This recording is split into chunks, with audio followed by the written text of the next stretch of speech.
sur la communication directement. Je crois que am na benn candidat xaw ma nu mu tudd. daf ma marqué benn yoon rek laa gis vidéo mooy candidat bi yoroon dàll bi. romb ci marché bi pourtant kenn topp ko def mais moom jàpp na dàllam bi rek naan chinois yi solal nañu. c'est un artisan il vient de la liste des artisans paraît que c'est un tailleur. alors pourtant mu ngi yëkkati si bu am solo il parle du protectionnisme économique. il parle du consommé local li muy wax c'est une réalité parce que sama copain yi nekk Pikine uude yi te duñ ma defal daal ñoom Modou Bari ak ñoom Bass ak yooyu uude yi xam nga la mooy seen problème nee nañ ñoom mënuñu concurrencer daalu chinois bi chinois mën na jaay daal bi 4000 mais ñoom ils peuvent pas vendre moins de 10 000 parce que tout simplement matières yi ñuy defaree daal bi ñoom li ci ëpp bitim réew lay jógee donc ce qui fait que col bi bitim réew lay jógee talons yi bitim réew lay jógee amuñu moyen pour def la finition donc si on protège pas ces artisans si on ne les organise pas ils seront appelés à disparaître et derrière chaque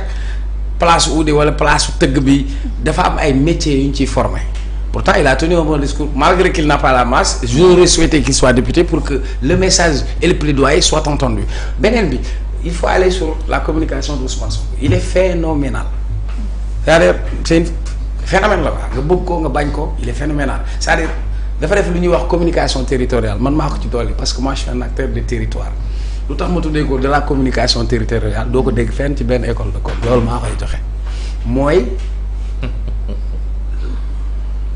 gox bu mu dem daf leen di yóbbu le message adapté début campagne bi yëpp tu as vu il parle de pôles territoriaux fu mu ko waxee vision seen programme Sénégal Vision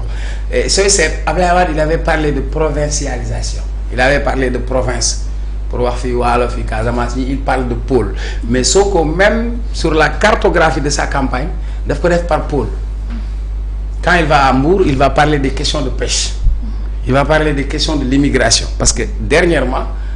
ça a été très affecté avec li jëm ci wàllu immigration mu demee Kaolack au centre Sénégal il va parler de quoi des problématiques qui sont liées là-bas donc en tant que chef de gouvernement premier ministre il vient avec une promesse d'action pour leur dire que lii mooy seen difficulté xam nañ ko c'est ce qu'on va faire est-ce que vous avez compris donc au-delà de cette communication bi nga xamante ni am na ko dafa am tam beneen atu bu gars yi amul mooy la je donne juste un petit exemple ça c'est un cours de marketing parce que le marketing ça vient du mot maquette maquette en anglais ça signifie le marché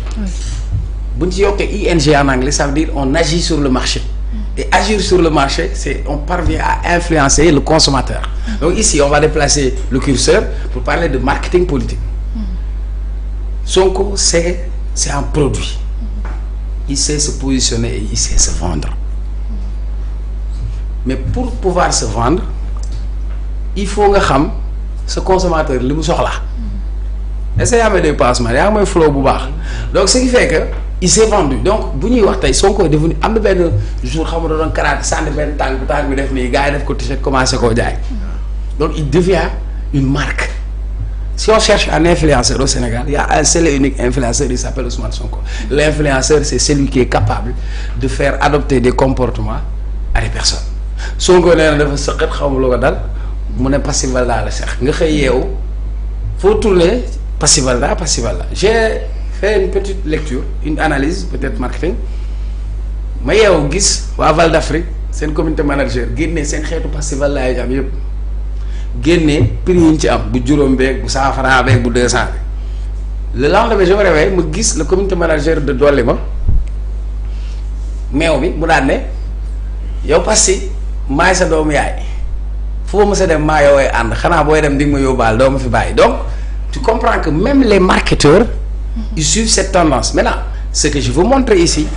ensuite dafa amat beneen aspect bu ñuy wax marketing digital et Sonko l'a réussi il a très tôt compris que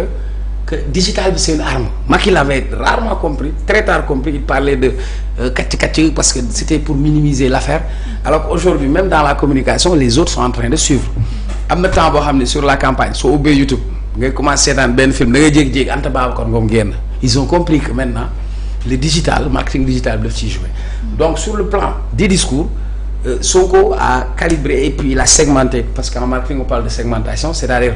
à chaque consommateur le produit qui lui est adapté donc sur le plan du discours on a vu que avancé na beneen bi pour mon analyse pour Sàmm Sa Kàddu c'est très simple. Oui. C'est-à-dire ma conception. En politique les mots dafa am solo tur bi xam nga quand Thierno Alassane Sall ak Abdoul Mbaye s'appelle Sénégal kese. C'est une façon de montrer ah ñoom li ñu bëgg a wax dans l'entendement mooy Sénégal moo ñu doy mais ñi lay c'est comme si ils ont créé une coalition contre Sonko en fait. Je sais pas si je me fais comprendre ça ils appellent leur coalition Sàmm Sa Kàddu c'est pour dire Sonko yow sàmmoo sa kàddu VAR nous on le dit waaye VAR nañ Aliou Sow xam nga Aliou VARoon nañ ko VAR ñu ne ñoom nañ tuddee affaire bi VAR donc c'est comme si ñoom tout seen campagne ça tourne autour de Sonko je sais pas si tu me comprends et d'ailleurs dans leur ligne ils ont fait un contrat de législature mais ils n'en parlent pas ci seen biir ils ont de la matière am na ñu nekkoon ay parlementaires comme Thierno Bocoum kii Pape Djibril mais ils ne parlent pas de leur législature parce que seen législature bi kenn waxatu ci ils parlent plus de Sonko yaa ma ne woon ma ne la ils attaquent ils reçoivent des attaques foofu la ñu canaliser seen bopp. ndax loolu du réduire seen chance. ci oui mais c'est-à-dire même les mots dafa am ay sens. parce que en politique parce que dama romb sànq affiche su Tahirou Sarr mon ami là Pikine ci côté Technopole bi ma gis ñu bind ci gandu tabax parce que moom tout son discours daf ko focaliser fixer ko sur les étrangers par exemple. oui dinañ ci ñëw ci ñaari. waaw loolu dinañ ci ñëw mais j'analyse de manière globale donc dafa am ay chance yoo xam ne ci jouer beneen bi dans le discours au-delà du discours dafa am une culture électorale au Sénégal et moi j'aime donner des chiffres si vous voulez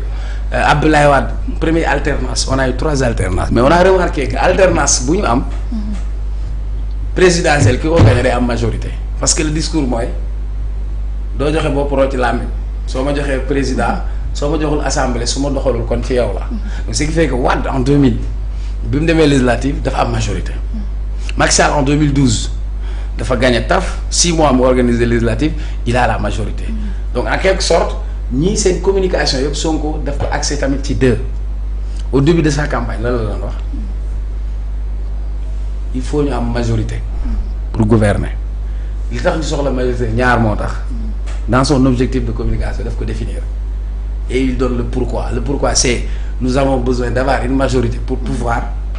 exécuter notre vision et notre programme notre projet en quelque sorte mais nous avons aussi besoin de majorité parce que suñ ko amulee ñi sàcc alal réew mi duñ leen mën a topp donc il donne 2 arguments pourquoi moom mu war a am majorité comprenez alors que ñëlee ci lan la ñuy jouer moom moo nekkoon opposition dañ koy vaar moo waxoon ne opposition daa soxla majorité jox leen ñu majorité et même dans la communication tu verras par exemple PDS déggoo leen takk wàllu Tafsir Thioye ngay dégg Doudou Wade seen discours la waaw Ablaye Wade patrimoine la du ñu nangu lii donc ils sont en train de faire une percée et même Tahirou Sarr aussi à un moment donné il a fait une percée et c'est pourquoi aujourd'hui en fin de campagne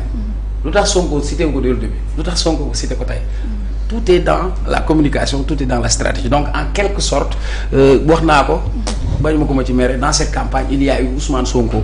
les autres etc. Ça veut dire on a 41 listes mais aujourd'hui si tu regardes il y a des listes qui sont en vue et c'est normal parce que c'est des coalitions de grandes coalitions qui se sont constituées mais malheureusement dans cette pêche aux voix il y a de petits poissons et de gros poissons. D'accord. Ici toujours Sonko a joué sur sa stratégie c'est-à-dire de bipolariser l'adversaire c'est-à-dire Sonko bu ko neexee mu joxoñ kii bu joxoñee kii tey coow li yëpp ci kii la nekk tey suba mu joxoñ keneen. d'accord doyen Ciré un jour le candidat yi am pour convaincre muy ëllëg lan ngay xaar ci discours loo xamante ni ci fan yi wees déggoo ko ci ñoom. Bon je pense que